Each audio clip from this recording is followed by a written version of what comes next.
I'm Anthonia Ogundele, Executive Director and founder of Ethos Lab Educational Society. At Ethos Lab, we deliver after-school STEAM programming. That stands for Science, Technology, Engineering, Applied Art, and Math.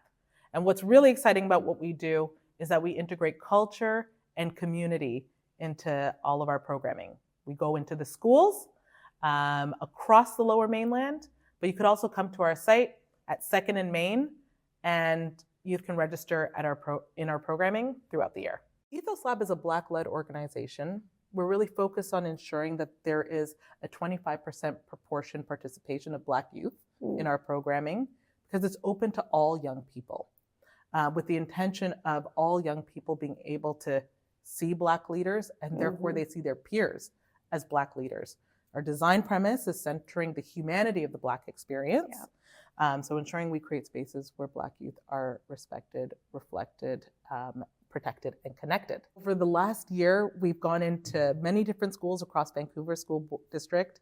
We're going to be in Delta this week as well too. Great. So we're starting to really expand our program into spaces, other spaces where we may not necessarily have that space to be able to accommodate the numbers. So last year, we served about 1,100 young people. Wow. And as, again, a Black-led organization, it's really important that we are serving that perhaps one Black kid in that school of 600, that they are exposed to Black leadership delivering programming, to also being able to support, Surrey School District's Black student unions and running a Blackathon for about 150 Black youth.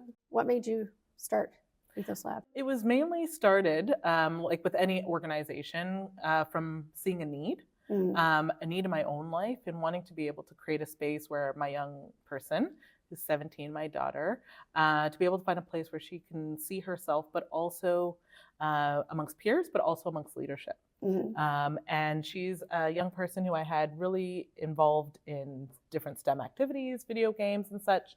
And she was oftentimes the only girl in the room, and she was often the only Black girl in the room. And I thought, what might it look like to be able to not only create that space where she has the community, but also a space where she's able to find different pathways, whether it be to post-secondary, also to like play around with coding or whatever it might be. If you were to ask one of the kids who is been in Ethos Lab for the last, maybe 4 years, or maybe it's been 2 since you guys opened, what would they say has happened for them since they've become involved with you guys? Wow, it does definitely vary. And so just to put it into perspective, a lot of the young people that started with us during the pandemic were in grade 8, grade 9, right? So they were starting high school. So they're all now graduating, right? Oh my goodness. So it's super exciting because when you talk about different STEAM programs, they might be like, oh, I created this, I made this, I built that. But what we're hearing is that a lot of young people are saying, I found connection, I found friends, I was able to be myself. And that's really at the heart of innovation, and really at the heart of creation, is the ability to be your full self. And then only from there are you able to, create some really great and amazing things. And oftentimes for racialized and marginalized populations, they don't have that space to be able to be fully held and be courageous to come up with new ideas. 2025's Canada Black History Month. The theme is Black resistance. How do you feel about that as a theme, and how do you feel that Black resistance, does it or does it not have a role in the work that you do at Ethos Labs? 100%. I think resistance can look many different ways. I just recently came back from the Bay Area and drove up the coast and was at where was I? UC Santa Barbara.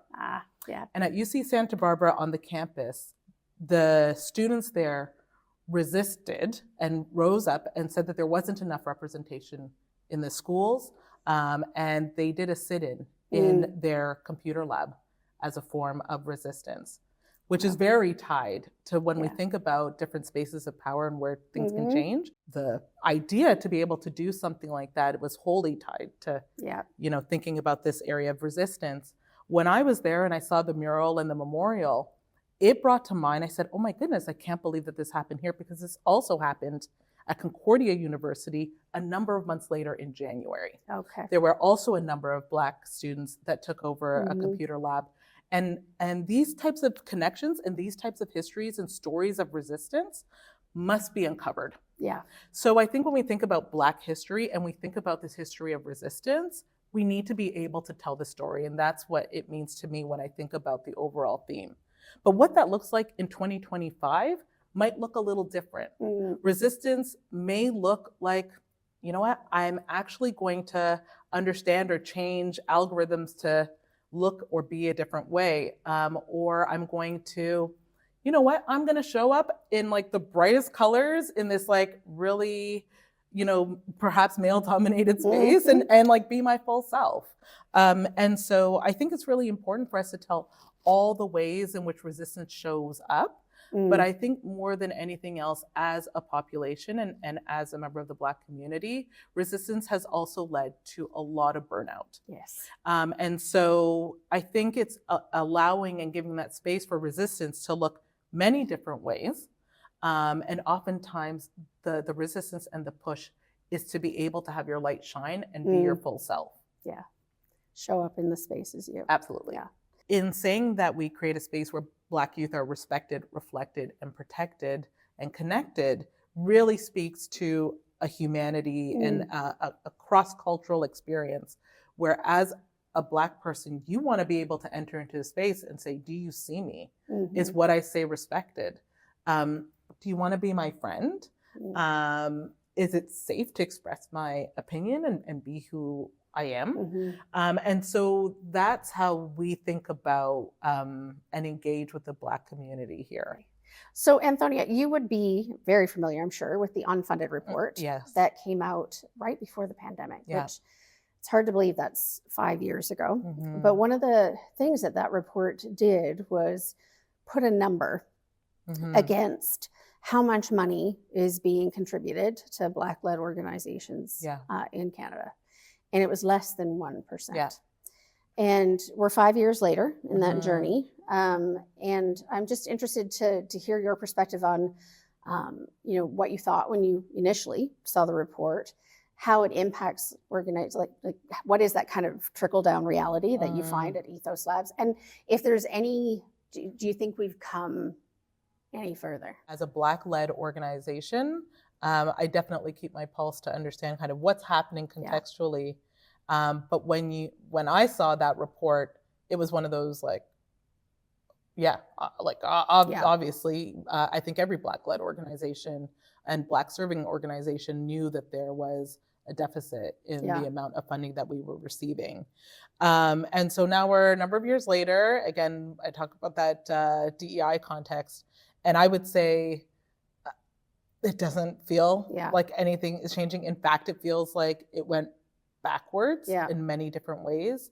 The murder of George Floyd really did raise awareness of the need of many of the different Black-led organizations that are serving the community, the injustices that were happening amongst our youth, different parts of leadership and such. And it was really sad that had to be the catalyst for that change. But now I really do hope that there continues to be those different pockets of money. But what we do know is that those are also quite small. So Ethos Lab as an organization that's really focused on STEAM and innovation and those types of spaces, we do know that there's funding for innovation. Or if you're a Black-led organization and you're focused on environmental sustainability, we know that there's funding for sustainability. So it's one of those things the DEI pot is getting smaller, but there are also these other pockets that remain inequitably distributed. So there's one thing with going and connect to find funding for maybe, I don't know, $300,000 pool distributed among 60 Black-led organizations, and another which is like an innovation program funding that might be $2 million, and you often reach out and they say, oh, we have this multicultural grant that you should apply for. And so there's always also this systematic turning away to these smaller pockets of money. I think that there really does need to be, again, a continued overall assessment of the whole system, because I can't imagine that Yeah. We're above 1% at this point in time. You know, it's I'm grateful for that reflection you just had, because I think that's the piece that we're missing in the equity discussion. The equity discussion isn't the fencing off of a certain amount of resources. It's the inclusion into the entirety of the resources. Absolutely. Right? And so making sure folks get access to all of the wealth and power, and not the portion that we're comfortable with putting in pools that say we've done our part. That there needs to be much deeper equity in how folks can access those funds. So if you could change how philanthropy, I know it's a big question. If you could change how philanthropy works, and how it specifically works to support spaces like yours, what would you like to see happen differently? Again, I gave a lot of reflection to this, and there's maybe 3 things that I think about. Number 1, as a Black-led, Black-serving organization, there are, I think, additional costs to doing the work, in particular as Black leaders, and really allowing for that space and funding for mental health and wellness, and capacity building in order to support our population and being able to do the work that we do. Secondly, I mean, I'm sure you've heard it just across the board, operating funds. Yes. Right? And year-over-year giving. Like those, I put those under the same bucket. Just in being able to do the work that we do and actually just continue the work. Not necessarily get bigger, not necessarily have more and more things, but the funding model is designed in a way where you always have to have something new, and you always have to get something to have something and you have bigger. to stop and ask again too, right? So there's a level of momentum that sometimes gets lost. And that's really challenging when you have a population like young people that need that consistency, like families as well. They need that consistency to know what's happening and what's not happening. For example, I know a number of people had applied for Canada Summer Jobs last year, and a lot of people didn't get the Canada Summer Jobs, and that meant no camps in the summertime. And that's really hard to plan for a year.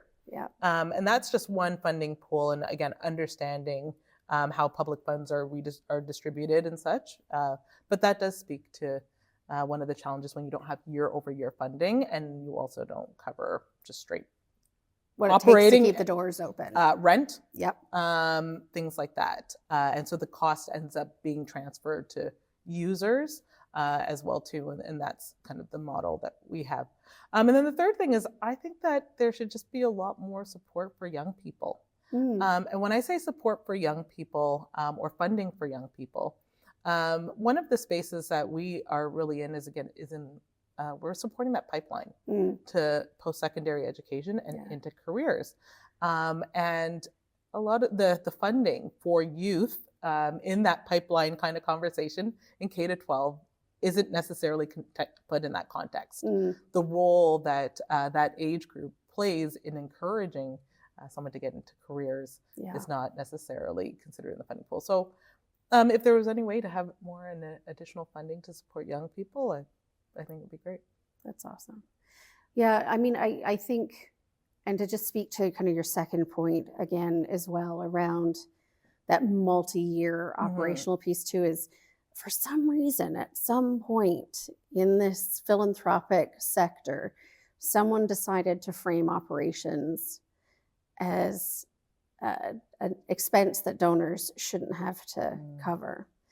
And I'm sure this is true for Ethos Labs, but you folks are probably your primary resource are your people and the staff and and if you can't pay them, then you can't deliver the programs. And you want to know you can keep people around year over year and not be concerned that that's not possible. And historically, philanthropic contributions have often not been structured that way. Yeah, and I would add to that, you have to, for example, I've heard of organizations managing 70 grants, which are it's just par for the course.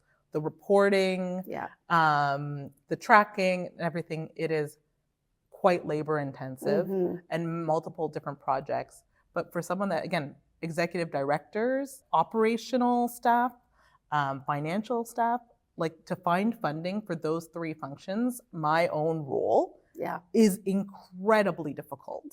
And so that's where I would say there's an opportunity for donors to really think about how do we support organizations like ours to be able to keep the lights on, to continue to do the work that we're doing, which is opening these doors for young people to be able to create and innovate. So to kind of just take that a little further, if somebody were listening to our conversation today and they happen to be at a granting organization, or they happen to give to a donor or community advised fund through a community foundation of some sort, how can grantors make life easier for grantees? Like what could that look like? I would say reduce reporting requirements, like quite up front. But also, again, looking at what we're measuring for impact. So as I mentioned, briefly in conversation, we are taking a more persistent approach. And there's one thing to just quantify and say like 10 kids, 15 kids or whatever, but it's really the depth of it all on, hearing the stories of the young people. That's why we have partnered with the Students' Commission of Canada to support us in being able to share and tell the story for our young people. And so, I think that would also be really great, is to be able to have a more qualitative approach to reporting. In my experience, because I've been on both sides of the table as a grantor and a grantee, that I don't know if this has been your experience too, but sometimes what they ask us to measure has little to nothing to do with what it is we're trying to accomplish, right? And so then you're stopping and measuring things that aren't relevant to your decision making. And so part of that transition, from what I'm hearing from you, that we can do better as grantors is trust you to tell us what's important to measure and let you tell us the story of impact versus us telling, I need to know if you're making impact based on my understanding of what impact is, right? Who has time? But also giving that space for youth voice. And being able to say, like, this is how I'm being impacted. This is what I've gotten out of this. And less about us kind of like filling out this box to be able to report. I think it's important. I do think you need these checks and balances for organizations, but I think that there is a better way of doing it. But if you're also managing multiple grants, again, we're probably managing about 20. That's a lot. Like, that's a lot. That's a lot, varying from, a couple of thousand to like some federal government grants. So it's challenging. So with Ethos Lab, with many programs, it's kind of one-off. You go in, you do a program, you kind of go away. And we're trying to build a space of persistence, meaning we are always there. That's a long game. It means that the young person comes in at 5, and I like to say thrive to 25. We want the young person to come in at 5, and hopefully they become one of our staff members, as some of them have. If I could get you the resources that you wanted today for Ethos Labs, what's the vision? Oh my goodness. So that's a really, really big question. So we have a space at Main and 3rd, and that's a place where young people are able to come and do all of our programming. And we have kind of a small corner of it. Well, it's a decent size, but we have an opportunity to expand our operations to be in the whole space. And so being able to hire more staff to be able to deliver programming to our young people, and for us, again, coming back to the particulars of having a Black-led organization and Black leadership, is ensuring that we're able to pay fair wages and higher wages. And this is just, I think, a part of the nonprofit sector. There's one thing with definitely being below market on a lot of the different salaries. I would love to have the ability for these amazing experts, Black leaders, to come in and be paid what they're worth. And that's really challenging. That's really challenging in the current funding environment. And so that's what I would do, is be able to deliver and create and make more programming for young people. So if I had all of the money, unlimited resources, I would just do more of this that good stuff. and really pay the team and everyone involved so much more, because they are worth $1 million. Yeah. One of the biggest misnomers of the nonprofit sector is that this belief that people should be paid lower wages. It's unbelievable. Yeah, and it's highly problematic. Yep. It causes burnout, it causes staff loss, it causes, a myriad of issues, safety concerns, so many different things in the nonprofit sector. So we support the Living Wage Campaign, of course, which is a part of Vancity Community Foundation. And hopefully over time, one of the things that we want to see is that be applied holistically to the nonprofit sector, so that we can start seeing wages lifted. Because people shouldn't be working in the nonprofit sector and then they themselves also still needing social supports because they're not making enough either, which happens a lot for a lot of different organizations. So also, people should get paid what they're worth. Yes. And Absolutely. that's a full sentence. People should get paid what they're worth. We've been talking a lot about funding and access to funding. Give. Yeah. And there's one thing with like one-time giving, but really, as we talked about, year-over-year giving really does support. So being able to support a young person in like multiple camps and paying for their spot really does help and go a long way in ensuring that young people have access to our programming. Allyship, relationship is actually it's like a political act. Yeah. And oftentimes, and what the thesis of Ethos Lab is that a lot of people want to do things for Black community, but will you do something with the Black community? Are you comfortable with having your young person possibly be the minority in a space? And so if you talk about resources, tell a friend about Ethos Lab. Tell them to send their kids. Bring us to your school.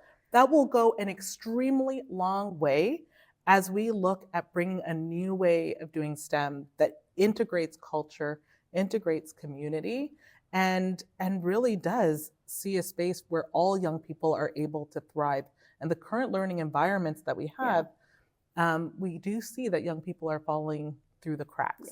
And so what we're trying to do is just offer a different way. And so the number one thing you could do is send your kids, get involved. Or as I like to say, Black excellence is obvious, right?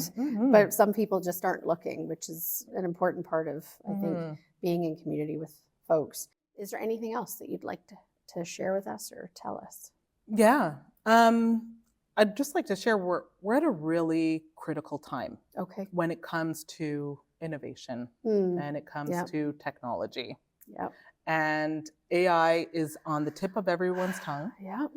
And for us as an organization and for all of us as people, we need to understand how this technology works.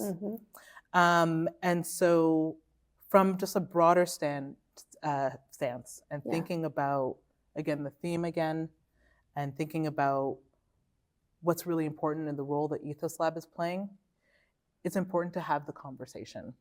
It's important to be able to provide the exposure to ask the right questions. My career was in business continuity and disaster recovery. So I've had a lot of conversations with a lot of IT people, IT architecture, and it's about asking the right questions to make the right changes. And you only know that by being informed. And so I believe with what we are doing at Ethos Lab and what I'm seeing in terms of the amazing, curious young people that are coming into our program, we have the opportunity to create another story. And we have an opportunity to teach these young people how to ask questions, think critically, and also bring their imagination to life. So if there's one thing that I would say about Ethos Lab, just to kind of wrap it all up, is that we are really empowering youth to transform community and shift the culture of innovation. And that's what we're out to do. And every young person deserves to have access to the resources, networks, and community in order to make that happen. And I think that there are a number of people that you're connected with and possibly watching this video that can be a part of that community. The Vancity Community Foundation, which was founded in 1989, has been going through a transformation over the last few years, where we've gone from a typical philanthropy foundation to an organization that has been committed to really decolonizing the work and looking at how we can better engage community so that we're providing the resources directly to those who know best how to utilize those resources in order for our communities to truly see the change that is necessary. We have committed to being an anti-racist organization. We're committed to the truth and reconciliation journey that so many of us are on. And we hope that we can continue to bring resources to bear so that we can redistribute those resources and the power that comes with them to those that better know the solutions to our society's problems. The Vancity Community Foundation is committed to working with what are often referred to as equity-deserving communities, or what we refer to as historically marginalized communities that have really been intentionally, in some ways, pushed in to the margins by how our society is set up. And so we are deeply committed to the Black and Indigenous communities and people of color and communities that really are often missed when it comes to contributions from philanthropy. You know, having been in the nonprofit sector for as long as I've been in the sector, which is close to 30 years, it's been an interesting few years to see how we are starting to recognize that philanthropy in and of itself can actually be oppressive, and that philanthropy comes with its own challenges, and in large part because those that have tend to be able to make decisions for those who do not have. And so we have seen a really beautiful movement in the last few years where donors and philanthropic organizations are starting to have the necessary conversations like we're having today to be able to really recognize that the brilliance in the solutions that are necessary are actually with the people who are actually in those communities and working in those organizations. And that our job is to really just be a conduit to get the resources to where they're best needed.